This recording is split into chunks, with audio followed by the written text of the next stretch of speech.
Hello everybody, GZTV. I'm not really in a rush for this video, but I'm trying to kind of cram some math and cram some physics in, physics lab in for the day, so I can kind of enjoy the rest of my evening. I have a Twitch stream tonight, 2K. It's going to be the first 2K stream.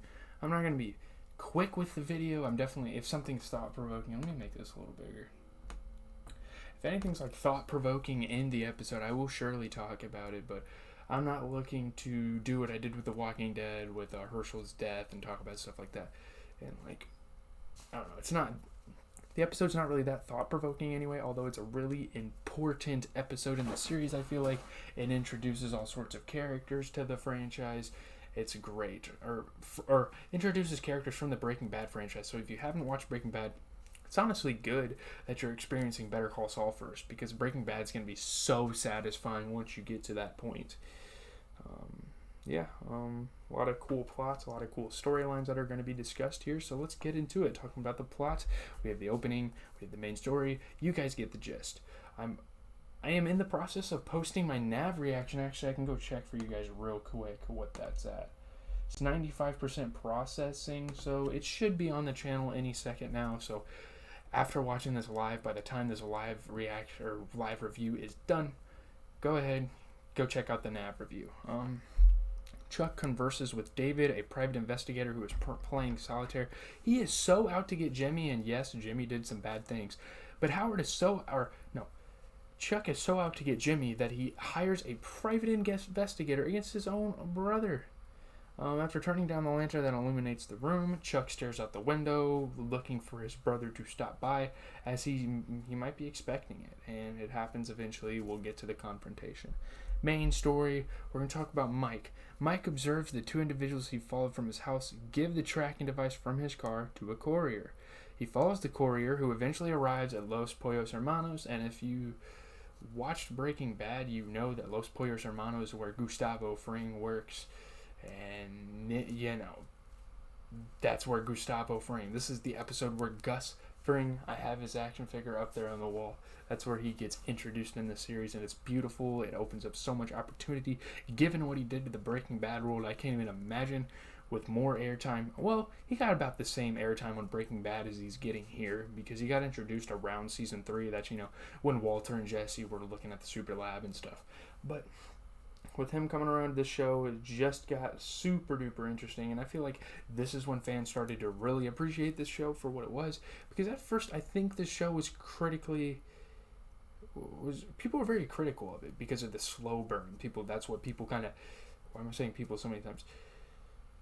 Viewers thought it was a slow burn. That's what they referred to it as, and yeah, kind of that thing.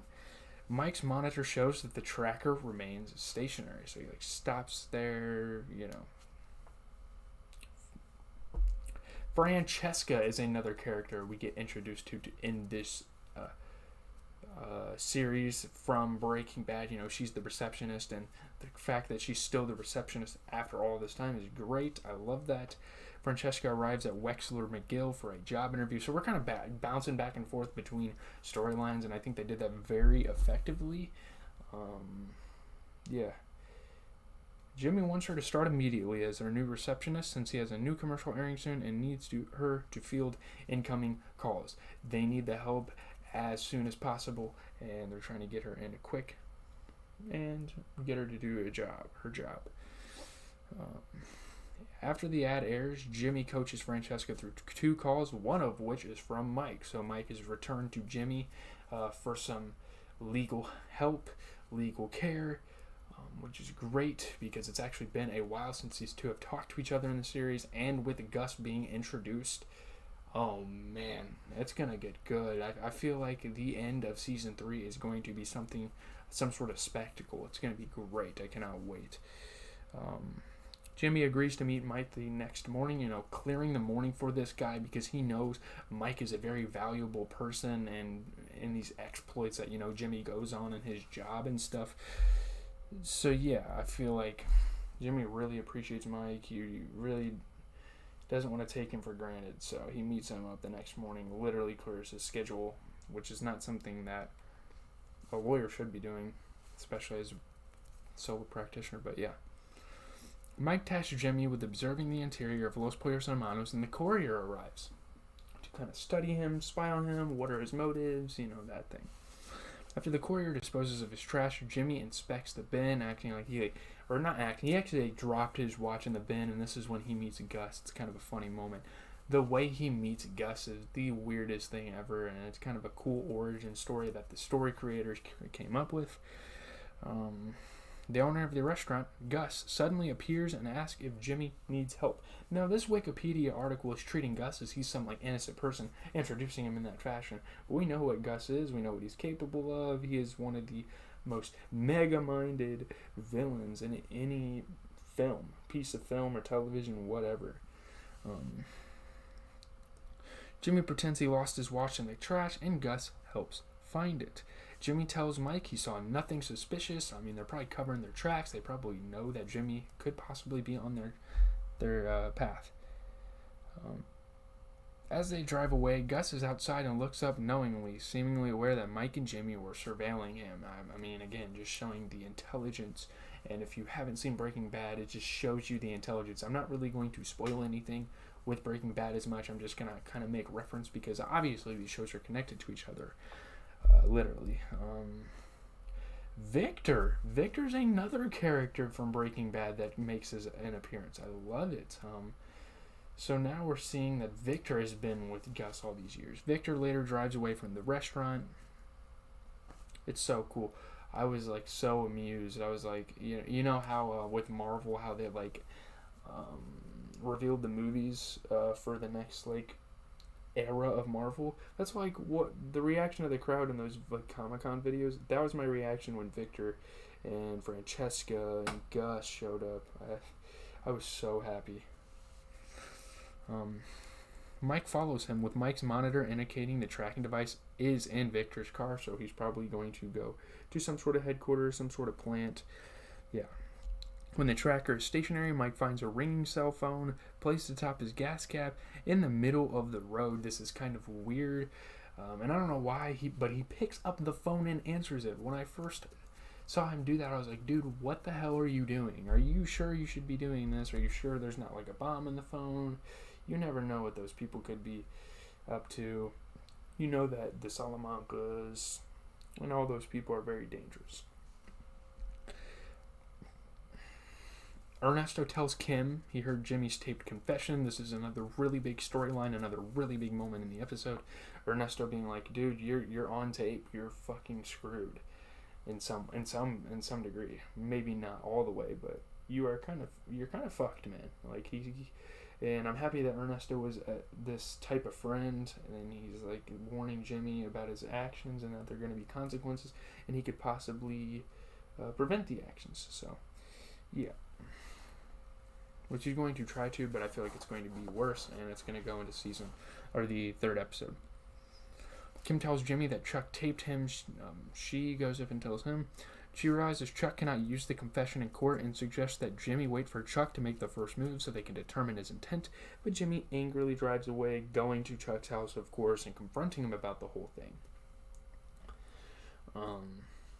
So Kim kind of comes to the realization that Chuck and Howard came to. They work together at HHM, so they all probably know the rules really well. You can't really just take a video clip of someone saying something and assign that to another person. You can't really do that. That's not really enough.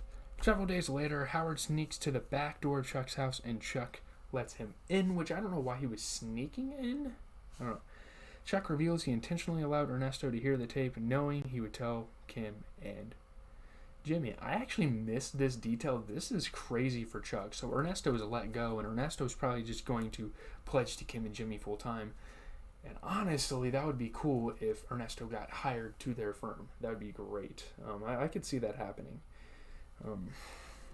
Chuck predicts Jimmy will break into his house to destroy the tape, enabling him to have Jimmy arrested for tampering with evidence, pretty much. And that happens.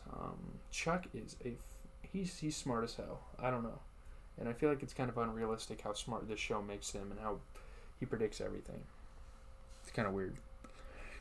As Chuck guessed, Jimmy kicks in the door and expresses anger that Chuck tricked him by playing to Jimmy's concern for Chuck's health.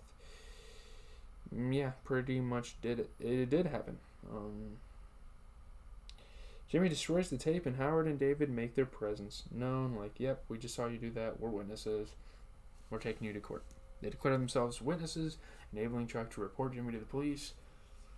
We thought he was kind of in the clear because Ernesto warned him about it, but nope, he is not in the clear. The episode received critical acclaim. The return of Breaking Bad antagonist Gus Fring was praised. That was the highlight of the episode.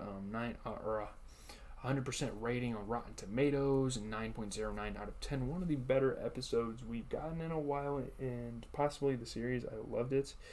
Witness marks the long-awaited arrival of a fan-favorite character. Sorry, my hair is kind of... It ends on an explosive note that leaves viewers clamoring for more. I mean, yeah, it definitely is really suspenseful. It's a good episode. 4 Primetime Emmy Award nominations. I mean, this show is so critically acclaimed. It's so popular. Let's see.